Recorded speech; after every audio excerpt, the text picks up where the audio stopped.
छठ मैया की नवीन महागाथा। भाग 1। छठ मैया के जन्म के रहस्यमय कथा। भोजपुरी आरंभ। स्वागत संदेश।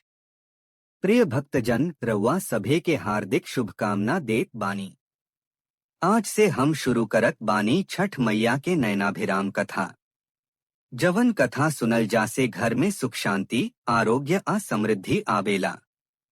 हम रउआ सभे से निवेदन करब की ई कथा के सुनी, मन लगाई आ चहेलात शेयर करी ताकि मैया के महिमा सभे तक पहुँचे। ए कथा के लिखल बानी आयुष उपाध्याय जी। चल अब सुनल जाव छठ मैया के जन्म के कथा। कथा आरंभ। जब जग में प्रकाश घटल। बहुत बहुत पुरान समय के बात बा। धरती पर अधर्म के राज चल रहल रहे। सूरज देव के रोशनी में अब चमक ना रहल रहे। लोगन के मन में अंधकार भर गए रहे। देवत्वन के सभा लागल। ब्रह्मा जी, विष्णु जी, शिव जी सभे चिंता में पड़ गईलन। ब्रह्मा जी कहले, धरती के बचावे खातिर एगो नारी शक्ति चाही, जवन सूर्य के तेज से जन्म लेके मनुष्यता के रास्ता दिखा सके। यह बात पर सूर्यलोक में तेज के तरंग उठल। ओही तरंग से एक अद्भुत बालिका के जन्म भइल। जवन चेहरा कमल के जैसन, आंख में किरण के चमक, आंचल में करुणा के धार आ हाथ में कलश। देवगन दंग रह गईलन।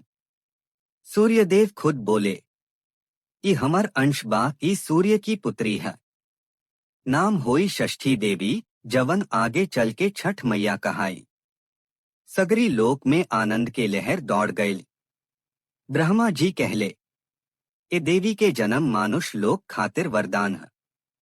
जब धरती पर पाप बढ़ी, तभी मैया के नाम से लोग भक्ति, संयम आ शुद्धता के मार्ग पाई।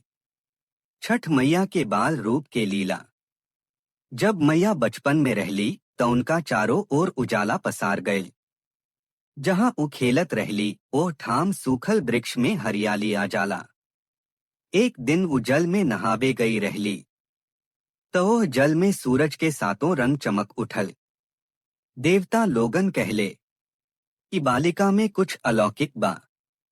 सूर्यदेव मुस्कुरा के कहले, कि त प्रकाश के स्वरूप है। एक दिन ही मानुष लोक में छठ व्रत के विधान करब।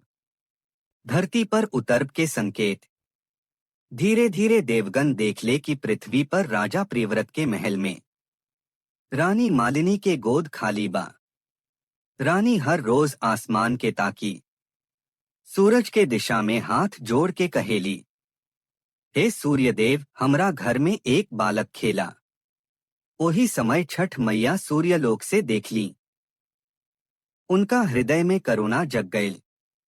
सूर्यदेव से कहली, पिताजी, अब समय आ गईल बा, हमरा धरती पर जाना पड़ी।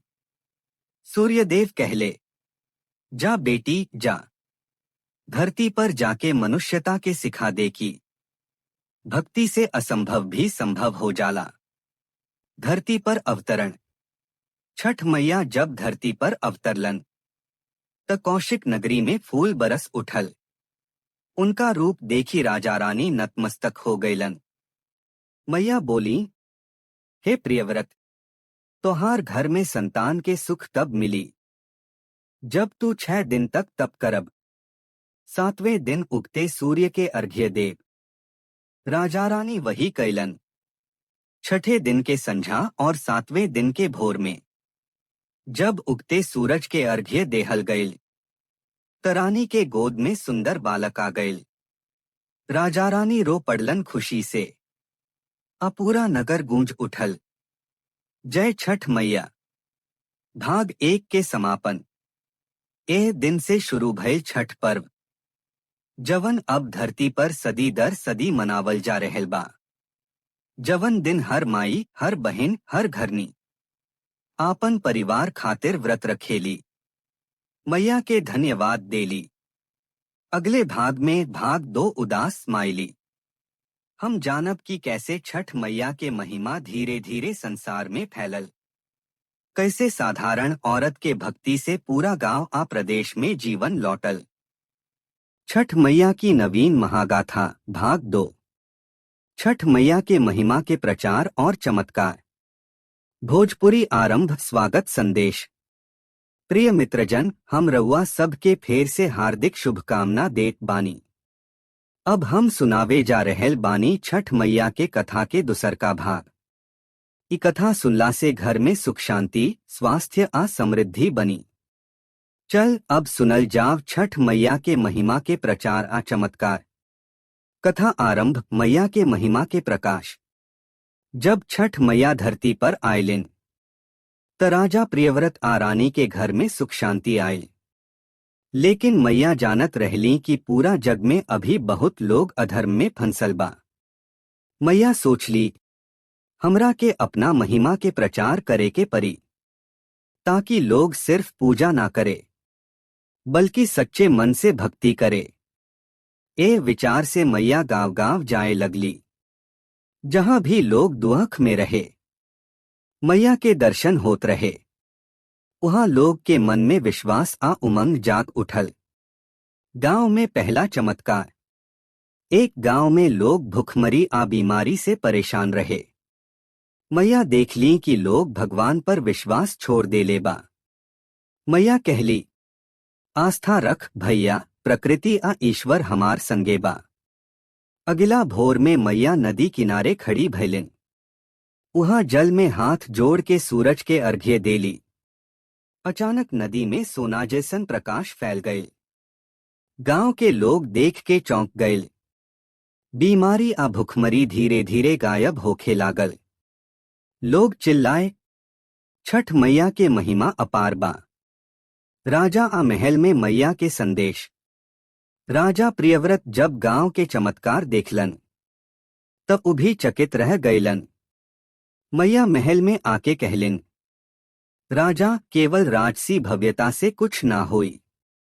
सच्चा सुख आ समृद्धि तब आवेला जब लोग अपने हृदय में श्रद्धा आ संयम राखेला। राजा मान गयलन। उमैया के निर्देश पर हर साल छठ व्रत के विधान करावे लगलन। साथ ही लोगन के बीच भक्ति के महत्व के शिक्षा दिहल गई। छठ पर्व के प्रारूप निर्धारण। मैया तय कैली कि छठ व्रत 6 दिन के होखी। 1. नहाय खाए, शरीर आ मन के पवित्रता। 2. संध्या अर्घ्य, सूर्य देव के धन्यवाद। 3. व्रत अवधि, संयम आ ध्यान। 4. सावन अर्घ्य, सूर्य के उगते ही अर्घ्य। 5. परिवार के संग, स्नेह आ एकता। 6. उपसंहार, मनुष्यता आ प्रकृति के सम्मान। यह नियम के पालन से न केवल शरीर आ मन शुद्ध होत रहे, बल्कि घर परिवार में सुख शांति, आय समृद्धि आ बंधुत्व बढ़त रहे। भक्तजन पर प्रभाव। गांव में हर कोई मैया के आशीर्वाद से परिपूर्ण भइल। लोग कहते, जब मैया दर्शन देली अंधकार के बादल छंट गए आ सूर्य के रोशनी हर घर में फैल गए। मैया के महिमा धीरे धीरे आसपास के गांव आ नगर में फैल गए। लोग आपसी झगड़ा छोड़ के भक्ति में जुट गए। बच्चा बूढ़ा, राजा रानी, हर कोई मैया के नाम से जुड़ गए। भाग 2 के समापन। इतना चमत्कार के बाद छठ मैया के महिमा अब धरती पर अमर हो गई। लोगन के विश्वास जाग गए। मैया के नाम से हर ओर सुख शांति आ समृद्धि छा गई। अगले भाग में भाग 3 उदास स्माइली। हम देखब कि छठ मैया के महिमा कैसे दूरदराज के गांव आ नगर तक पहुंचल और उनका के लोग काहे केहू भी हर जगह पूजत बा। छठ मैया की नवीन महागाथा भाग 3। छठ मैया के महिमा दूरदराज तक। भोजपुरी आरंभ स्वागत संदेश। प्रिय मित्रजन, हम रउआ सब के फेर से हार्दिक शुभकामना देत बानी। अब सुनल जाव छठ मैया के कथा के तीसरा भाग। ई कथा सुनला से घर परिवार में सुख शांति, स्वास्थ्य आ समृद्धि बनी। चल अब सुनल जाव छठ मैया के महिमा दूरदराज तक। कथा आरंभ गांव से नगर तक। जब मैया गांव में चमत्कार देख ली तब उस सोचली कि महिमा खाली ए गांव में ना रहे, पूरा देश आ नगर नगर में फैलावल जाए। मैया नदी किनारे खड़ी होके लोगन से कहली, भाई लोग, जब मनुष्य सच्चा मन से सूर्य के अर्घ्य देला त ओकरे घर में सुख शांति आ आस पड़ोस में सौहार्द बनी। ए महिमा के दूरदराज के लोगन तक पहुंचावल जरूरी बा। मैया धीरे धीरे नगर की ओर बढ़ली। रास्ते में हर गांव के लोग उनका देख के श्रद्धा में झुक गए। बच्चा बूढ़ा, राजा रानी, व्यापारी, सभे लोग मैया के नाम लेके भक्ति करे लागल। नगर में पहला चमत्कार। नगर में लोग कहत रहे, हमार शहर में त गरीबी, रोग आ अकाल बा, ई मैया से कुछ ना होई। मैया बोली, विश्वास रख भैया, जे मनुष्य सच्चा मन से व्रत रखेला ओकर जीवन में खुशहाली अयबे करी। मैया घाट पर खड़ी भैली, सूर्य के अर्घ्य दिहली। तब उही समय नगर के नदी में पानी सुनहरा चमक उठल। सभी लोगन के घर घर सुख शांति आ समृद्धि फैल गई। लोग चिल्लाए, छठ मैया के महिमा अपार बा। राजा आ नगरवासियन पर प्रभा। नगर के राजा भी चकित रह गए। मैया महल में आके बोली, राजा, केवल राज्य पर कब्जा से कुछ ना होई। सच्चा विकास तब होई जब लोग आस्था आ भक्ति से जुड़ल रही। राजा स्वीकार कैलन आ नगर में छठ व्रत के नियम लागू कैलन। लोग धीरे धीरे मैया के वचन मान के जीवन में संयम, शुद्धता आ सहानुभूति के महत्व समझे लगल। छठ मैया के संदेश हर जगह प्रसार। मैया कहली, हमार संदेश सिर्फ ए नगर तक ना बा। जवन गांव, शहर आ नगर में लोग सच्चा मन से भक्ति करे, उहम वा हम अपने दर्शन देव। सच में मैया के महिमा दूरदराज के जगह में फैल गई। लोग छठ पर्व में नदी किनारे खड़ा होके सूर्य के अर्घ्य देवे लागल। घर घर में दीप जलल, भजन गूंजल आ लोग अपने कर्म में सुधार करे लागल। भाग 3 के समापन। इस तरह से छठ मैया के महिमा अब गांव से नगर, नगर से शहर तक फैल गए। लोग समझ गए कि केवल पूजा ना, सच्चा मन आ श्रद्धा से भक्ति के महत्व बा। अगले भाग में भाग 4 उदास स्माइली। हम देखब कि छठ मैया काहे पूजी जाली, उनका के लोग कैसे आकाहे सम्मान देला, आका संदेश मैया अबोदे रहल बाड़ी। छठ मैया की नवीन महागाथा भाग 4। छठ मैया काहे पूजी जाली। भोजपुरी आरंभ स्वागत संदेश। प्रिय मित्रजन, हम रउआ सब के फेर से हार्दिक शुभकामना देत बानी। अब सुनल जाव छठ मैया के कथा के चौथा भाग। ई कथा सुनला से घर परिवार में सुख शांति, स्वास्थ्य आ समृद्धि बनी। चल अब सुनल जाव छठ मैया काहे पूजी जाली। कथा आरंभ। मैया के पूजन के महत्व। जब मैया के महिमा दूरदराज तक फैल गई त लोगन में एगो सवाल उठल, मैया के पूजन काहे जरूरी बा। खाली नदी में अर्घ्य देवे से का फायदा हुई। मैया अपने रूप में नगर आ गांव में प्रकट भैली। वहां खड़ा होके बतवलिन, देख भैया, हमरा पूजन के अर्थ खाली रस्म ना बा, ई जीवन के सबक बा। संयम, श्रद्धा आ कर्म के सम्मान। पौधा, जल आ सूर्य के संदेश। मैया नदी किनारे खड़ा भैली। उनका हाथ में जल, मुंह पर मुस्कान और आंख में सूर्य के प्रकाश। वो कहलिन, जवन मनुष्य सूर्य के अर्घ्य देला, जल आ प्रकृति के सम्मान करेला, ओकर जीवन में सुख, समृद्धि आ आशीर्वाद आवेला। घर के बेटी, घर के माँ आ बच्चा सब व्रत रख के हमार महिमा जियत रख। खाली अर्घ्य देवे से ना, बल्कि सच्चा मन से, श्रद्धा से देवे से फायदा हुई। भक्ति आ मनुष्य के जीवन पर प्रभाव।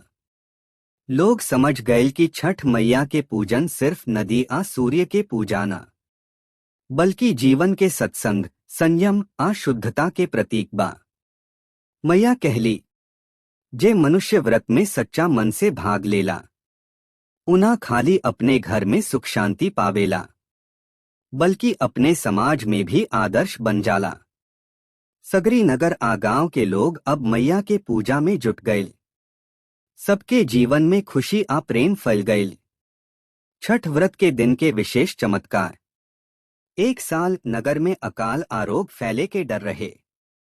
लोग अर्घ्य देवे गए त मैया अपने दिव्य रूप में नदी में प्रकट भैली। सूर्य के किरण उनके रूप पर पड़ते ही पूरे नगर में हरियाली आ खुशहाली लौट आई। लोग बोलल, अब हम जान गए बानी मैया के पूजा खाली दिखावाना। सच्चा श्रद्धा से कैल पूजा जीवन बदल देला। भाग 4 के समापन। इस तरह से लोग समझ गए कि छठ मैया के पूजन के असली महत्व का बा। ये पूजा जीवन में संयम, श्रद्धा आ सच्चाई के संदेश देला। अब लोग खाली नदी किनारे ना, बल्कि अपने हृदय में मैया के स्थान बना के पूजा करे लागल। अगले भाग में भाग 5 उदास स्माइली। हम देखब कि छठ मैया के आशीर्वाद के असर आधुनिक समय में कैसे लोग अबो भक्ति में जुड़ रहल बा आ उनका से जीवन में सुख शांति पा रहल बा। छठ मैया की नवीन महागाथा भाग 5। छठ मैया के आशीर्वाद आधुनिक समय में। प्रिय मित्रजन, हम रउआ सब के फेर से हार्दिक शुभकामना देत बानी। अब सुनल जाव छठ मैया के कथा के 5वां भाग। ई कथा सुनला से घर परिवार में सुख शांति, स्वास्थ्य आ समृद्धि बनी। चल अब सुनल जाव छठ मैया के आशीर्वाद आधुनिक समय में। कथा आरंभ। नया युग, नया संदेश। समय बदल गए। गांवनगर के संगसंग शहर आ महानगर भी विकसित हो गए। लोग मोबाइल, इंटरनेट आ आधुनिक तकनीक में व्यस्त हो गए। मगर मैया के आशीर्वाद अबो कायम रहे। लोग सोचत रहे, आज के समय में भी छठ मैया के पूजा काहे जरूरी बा। मैया फिर अपने रूप में प्रकट भैली। वहां खड़ा होके कहली, देख भैया, समय चाहे कैसनो होखे, जे मनुष्य सच्चा मन से सूरज आ जल के सम्मान करे, ओकर जीवन में सुख शांति आ समृद्धि बनी। भक्ति और विज्ञान के संगम। एक शहर में एक लड़की अनन्या रहेली, जवन इंजीनियर बा। उ छठ मैया पर विश्वास ना करेली। माँ कहेली, बेटी ए साल गांव आव, एक बार व्रत रख।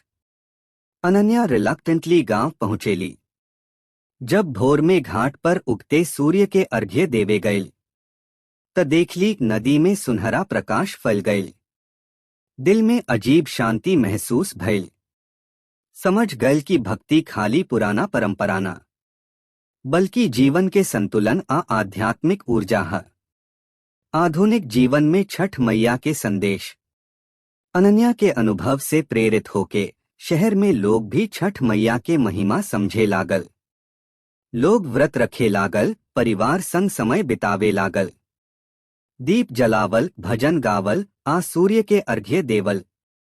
ये सब आधुनिक तकनीक आ तेजतर्रार जीवन में भी संतुलन आ सुरक्षा देवे लागल। मैया कहली, बेटी, जब तक लोग हृदय में श्रद्धा राखी, तब तक हम हर युग में उपस्थित रहेब। नदी, घाट, शहर आ मनुष्य के हृदय में। भाग 5 के समापन। इस तरह से छठ मैया के आशीर्वाद आधुनिक समय में भी कायम बा।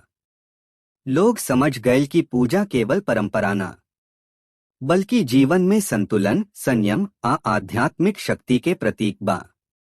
अंतिम भाग, भाग 6 में हम देखब कि छठ मैया के महागाथा का समापन। कैसे उनका संदेश हमेशा अमर बा आ हर मनुष्य के जीवन में सुख शांति, स्वास्थ्य आ समृद्धि ले आवेला। छठ मैया की नवीन महागाथा भाग 6 अंतिम भाग। छठ मैया के महागाथा के अंतिम संदेश। प्रिय मित्रजन, हम रउआ सब के फेर से हार्दिक शुभकामना देत बानी। अब सुनल जाव छठ मैया के कथा के अंतिम भाग। ई कथा सुनला से घर परिवार में सुख शांति, स्वास्थ्य आ समृद्धि बनी। चल अब सुनल जाव छठ मैया के महागाथा के अंतिम संदेश। कथा आरंभ। मैया के अंतिम संदेश। छठ मैया जब धरती पर आई तो उनका महिमा गावनगर शहर आ दूर दराज तक फैल गई। हर जगह लोग उनके पूजा करे लागल। लेकिन मैया कहली, सच्चा भक्ति खाली रस्म से ना, बल्कि मन के शुद्धता, आस्था आ प्रेम से होला। मैया हरेक परिवार के समझवलिन। घर घर में सुख शांति, आय समृद्धि आ भाईचारा बनी। जब लोग अपन जीवन में संयम, श्रद्धा आ कर्म पालन करी हैं। भक्ति, श्रद्धा आ जीवन के महत्व। मैया देख ली कि आधुनिक समय में लोग बिजी बा, मोबाइल कंप्यूटर आ काम में घिरल बा। लेकिन जे लोग हृदय से व्रत राखेला, सूर्य आ जल के सम्मान करेला, वो लोग हमेशा खुश रहेला। मैया कहली, हम हर युग में उपस्थित रहेब, नदी घाट घर आ हृदय में हमेशा रहेब। बस जरूरत बा सच्चा मन आ श्रद्धा के। छठ व्रत के संदेश सबके खातिर। मैया हर उम्र के लोग के सिखवलिन। संयम के महत्व, परिवार आ समाज में एकता, प्रकृति आ जल के सम्मान, सूर्य के अर्घ्य से स्वास्थ्य आ ऊर्जा। इस संदेश से हर घर में सुख शांति आ समृद्धि आवे लागल। लोग समझ गए कि छठ पूजा केवल परंपरा ना, बल्कि जीवन के मार्गदर्शन है। छठ मैया के महागाथा के समापन। अब हम ई महागाथा के समाप्त करत बानी, लेकिन मैया के आशीर्वाद सदा अमर बा। हर घर में सूर्य के किरण, हर नदी में उजाला, आ हर हृदय में श्रद्धा बनल रहे। कुल खातिर अंतिम संदेश। कुल भाई बहन लोग सभे के हमर नमस्कार। जा हंसी खुशी आ शांति के संग छठ मैया के पूजा करी। आ हमर चैनल के सब्सक्राइब करी ताकि रोज नई वीडियो आ छठ मैया के कथा सभे तक पहुंच सके।